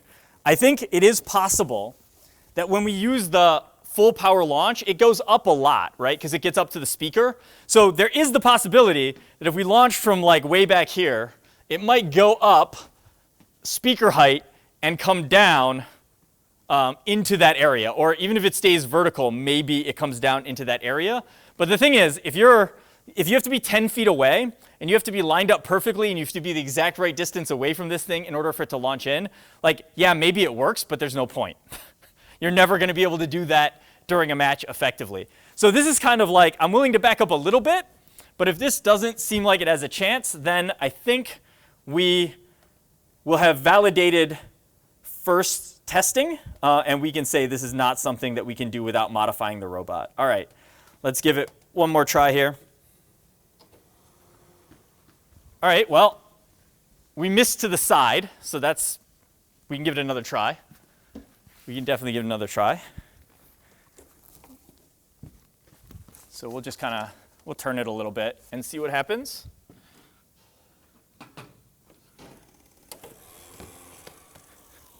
So in a little, and really we want to be just farther over. So maybe there.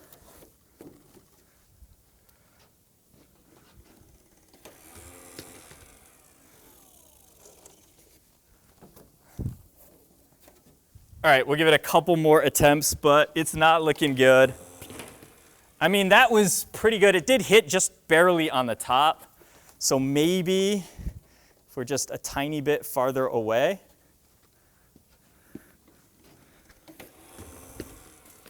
It hit on the top again. So tiny bit further away.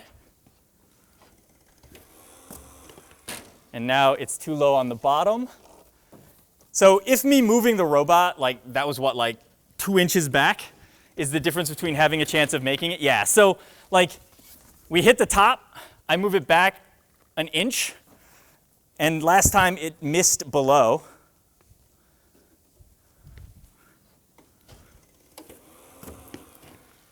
So look, even if we could dial this in, because of the angle that the launch is at, like we might need to be within like 1/8 of an inch on the field. I mean, like moving back 1 or 2 inches is enough that it's not going. Basically what we've seen is this robot cannot score in the amp without modification. So we'll talk a little bit more about potential modifications, but you would need something that changes the angle. Maybe if you had more of a ramp and you could get it to go up and down. Maybe if you can get close enough. Remember that one time we were able to just get it to come out and sit this way? Well, maybe we can develop that shot to work, and then maybe you just have a little servo or a little motor that's under here that then pushes up this way to get it to go in. So there are some possible ways that you can modify this robot to do it, but as is, it's not something that's worth us taking our time trying to tune in or practice. Speaking of practice, all right, let's talk about ways that I would practice with this robot in order to get my drivers ready to go for the season. There are kind of 2 different ways that I like to practice. One of them is timed, and one of them is sort of open-ended. And I think that you can learn things in both of them. So one issue is if you're always timing them, if you're always rushing your drivers, like go, go, go as fast as you can, they don't sort of have time to experiment with stuff. They're always worried about, just doing it the fastest that they can. But like, what path is the optimal path? Like, when you approach the goal, like, what sort of sweeping angles do you want to take, right? Like, do you want to come in this way and then turn in? Do you want to, come all the way into here and then turn and then drive in? There are lots of different ways you can do that. And sometimes you just need to slow it down and let the driver practice those approaches. So one way that I would practice is, you know what? Like, let's focus on just speaker practice. I would potentially not drive across the field for the notes. I would probably just have them back up, I don't know, about to here, because that's the pathway that they're going to come in, or on the other side of the stage. So they'll be coming in from one of those 2 directions. And just, have somebody out there that kind of like gives them the note, lets them load it in, and lets them make those approaches. And just practice making their approaches to the center shooting spot, the right-hand one, and the left-hand one. Because we know there are spots that work from everywhere. And this is another reason why going slow, you can experiment with the positions. Like, it works here. Does it work here? Does it work here? And if you're not worried about like your score, your time, or anything like that, you can sort of do that. Expect to miss a lot. Expect to be slow a lot while you work out the optimal routes. So I would do some of that. I would do some of the same thing, but have them go all the way over and practice lining up at the source and then driving back and making the shot into the speaker. That's going to be important because that is, I mean, you want to practice what they're going to do in a match. And lining up on the source, as we saw, is not the easiest thing in the world. You have to be flat, you have to be against the wall in order for the note to drop into the robot. So I would have them do some untimed stuff where it's just back and forth across the field. Go to the source, load up, come over here, make the shot, go back and forth. If you don't have a full field or you can't visit a full field to do some of that practice, then you have to sort of just like make the best use of the space that you have. So, if you have to do it in a classroom, you're not going to have the full length of the field, but maybe you can still build one of the loaders, and maybe you can still have a tape mark or something on the wall to practice aiming. And building this thing is probably the second most important thing. If you have a loader and this bumper here, then the goal could be a cardboard box held up in the air. It could be the tape marks like we had on the wall, but you can practice driving, and maybe it's only 15 feet back to the loader, getting it, coming back up, and launching it in. Then, especially if you can visit a full field, and lots of teams have full fields, especially in Michigan where we're located, there are a bunch of places that you can go that will let you visit, that will let you borrow their field. So seek out those opportunities. It's great if you can pack your robot up for a Saturday, go visit somebody. They'll be able to help you too. They've got other stuff. You can see what they're working on. It's a good experience, and you kind of meet people, so that's fun too. But then you can use their field. And when you're at their field, and you have a full field to try stuff, run 2-minute and 15-second matches. So a normal match is 2:30. The first 15 seconds is autonomous. I would say, when you get to a field, you should tune in your autonomous like we were doing. Take some time to do that. But once that's done for driver practice, you know what? We know when we were here, the robot is going to end that autonomous mode pretty much every time right about here, right? Like we were very consistent with that side auto mode, or the middle one will end, right here. Start the robot there with no note because you fired it in auto mode, and time for 2 minutes and 15 seconds. Drive over, come back, drive over, come back, drive over, come back. And do this, with a stopwatch going, and every time you finish a 2-minute and 15-second thing, talk about it. Like, oh, what slowed you down? What were the issues? Why did we drop a note when we were trying to load over there? What kinds of things do we have to do to improve that? And then that gives you a metric. Then like, oh, we made 4 this time. We made 3 this time. Why did we drop 1? Why did we get 1 less? Oh, we made 8 or whatever. You can sort of then build on your level of success and try to beat it and try to do better and better and better. Another thing is, depending on what you add to the robot, if you add something that lets you hang at the end, that's very important. Knowing exactly what time in the match you have to stop doing what you're doing and go and get those hanging points is important. If you're, in this area, maybe it's very short. Maybe you can wait until there's 15 seconds left in the match or 10 seconds left in the match. If you tried to cross the whole field, you're going to need more time to get back and get into position. So that's another thing too. And doing that under the pressure of a stopwatch, where it's like, okay, the match ends in 10, 9, 8, 7, and your driver's going to have to get to the chain and get hanging on the chain in that time limit, is going to get them used to the pressure that's going to happen when they're out on the field for a match. So the more you can replicate those situations, the better your drivers are going to be. And practice as much as you can. If you can go visit a team where they have a full field every Saturday before your event, maybe you finish this robot after 5 weeks or 6 weeks, and you have a couple weeks before your event, go as many times as you can. As many times as they'll let you visit them. Do some practicing at your facility, whatever space you have. If you can, borrow a multi-purpose room or a gym or whatever and set up larger runs for the robot, that's also good and worth doing it. You'll probably want to try to pick up some more rings. You can practice with one at a time, but even the rings that we've been using, I've noticed there are some scuff marks, and a few of them have some scratches on them where the material is getting worn away. So you're going to want more rings in order to help you practice efficiently, because obviously if you have one ring and it breaks, you're in trouble. If you have one ring, then your other people who aren't driving are going to have a hard time rushing to get that ring back across the field so that they can load it and be ready to drive back with it. Okay, so definitely practice, definitely tune in your auto modes. We talked about and showed how to kind of adjust to the field that you get to if you have to change the angles and stuff of your robot. And it does seem like this robot could use some extra weight in the back. generally to tip it up a little bit more to get that note firing a little bit higher to go in. It looks like, it kind of will scrape on the bottom sometimes, but we can aim up a little bit more and get it to go in cleanly.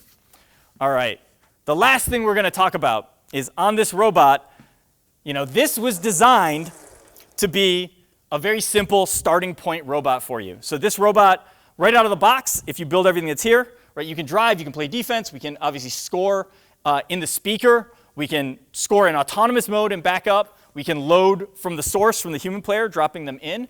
And of course, you can always play defense, which is sort of a last resort thing, but might be something you need to do at times. But that's not everything that's in the game.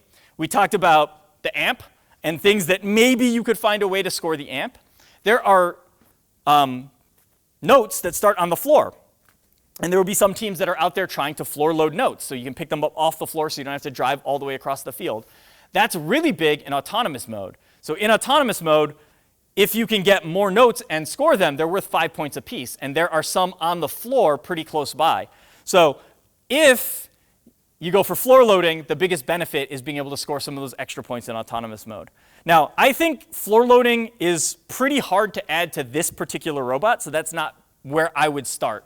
I think adding stuff to the amp is probably a little bit easier, but it's not really worth that much. Like, yes, if you score enough in the amp, you can use the power-up, and you can get the cooperation bonus. But you might have other robots on your alliance, on your team, that can do that as well. And somebody in every match is going to have to be scoring as many things in the speaker as possible. So I don't know if this is super helpful. I think if I were to pick one thing to add to this robot, it would be something to hang on the chains at the end of the match. You've got a lot of space in the back here where stuff can be attached. We know we have those inside rails where we attach the other structure to. So you could have a pair of hooks that are coming up in the back. Maybe you can build a big structure and put one hook in the back. So if you want to try to add more functionality to your robot, that would be the one thing I would suggest starting with. But there are some things that you have to add just to make sure that the robot is going to work the way you want it. First of all, we talked about this. This is the end of the game. You lose if this happens. So if the note gets stuck on your robot, that's a big problem. So you definitely need to cover the robot in such a way that any note that falls into the robot falls out, or at least when you spin the robot or shake it around, falls out. The second thing is, and that includes the front too, because if it gets in here, that's really bad. You probably need a full front wall, side walls on this, and then something covering the back. But you got to figure out what else you're adding to the robot as well. The other thing that I would think about is when we were driving around, if I drive slowly, it pushes the note. But if I drive too fast and or the robot tips back, we can get it to drive on top of it. And it's fine if it's in the middle channel, right, like in the center of the robot, because a lot of times you can drive back off of it. But if it gets stuck on the wheels, that could be bad. So something else you might want to look at doing is on the bottom of the frame, where it's sticking down here, you might want to attach something across here.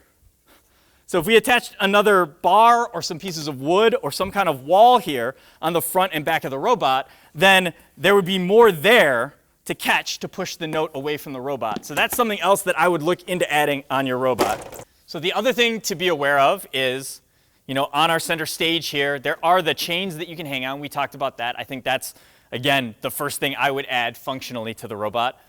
There is the trap here as well. This is tricky because you can't just throw it in. You actually have to have something that holds it open to be able to drop it in. And it's going to be worth 5 points, but you can only score 1 per side. So this is something that could be very valuable, looks fairly complicated. You also can't reach up this high. You have to actually be on the chain, lifted up, I think, to have enough reach to get to that. So that's something else that you could look into doing, but is probably more difficult. And I think you have to hang before you can even worry about that. And the last thing is, if you are visiting a field, there will be one human player on every alliance, of course, at the end that will have the special notes that they're trying to throw onto these pegs. So just be aware that that is a thing that's happening, and if you ever visit a field, have your human player take some tosses, and maybe it turns out they're good at it. Okay, so that is all of the content we have for you for this season of the Virtual Robotics Studio. But, we did build the robot, we wired it, we programmed it, we gave you some tweaking tips. We came out here to the field and kind of talked about how to practice and how to tune the robot in. Don't forget that if your event starts on, March 8th, That doesn't mean you should finish building the robot and wiring the robot the day before. Finish it as soon as you can so you have plenty of time to work on programming, to let your drivers practice, to tune stuff in, and of course, because this is just a starting point, it would be great if you could find some additional systems to add on. There are a bunch of robots out there or prototypes out there of teams. There are some things called robots in 3 days. So there are people out there doing a bunch of prototype robots. There are some teams that are posting their build season. So a lot of their prototypes will also be visible. So seek out some of that information. That might give you some help and some inspiration for how to design and build your own additional systems. We hope these videos have been helpful to you. But of course, we couldn't have done it without the help of a lot of people. So let's give a thanks to Bruce Stone and Team 302, who built the field elements here and hosted us for filming of our videos. Thanks to Kara Alpert for set design. And as always, thanks to FIRST and Argosy Foundation for making this all possible.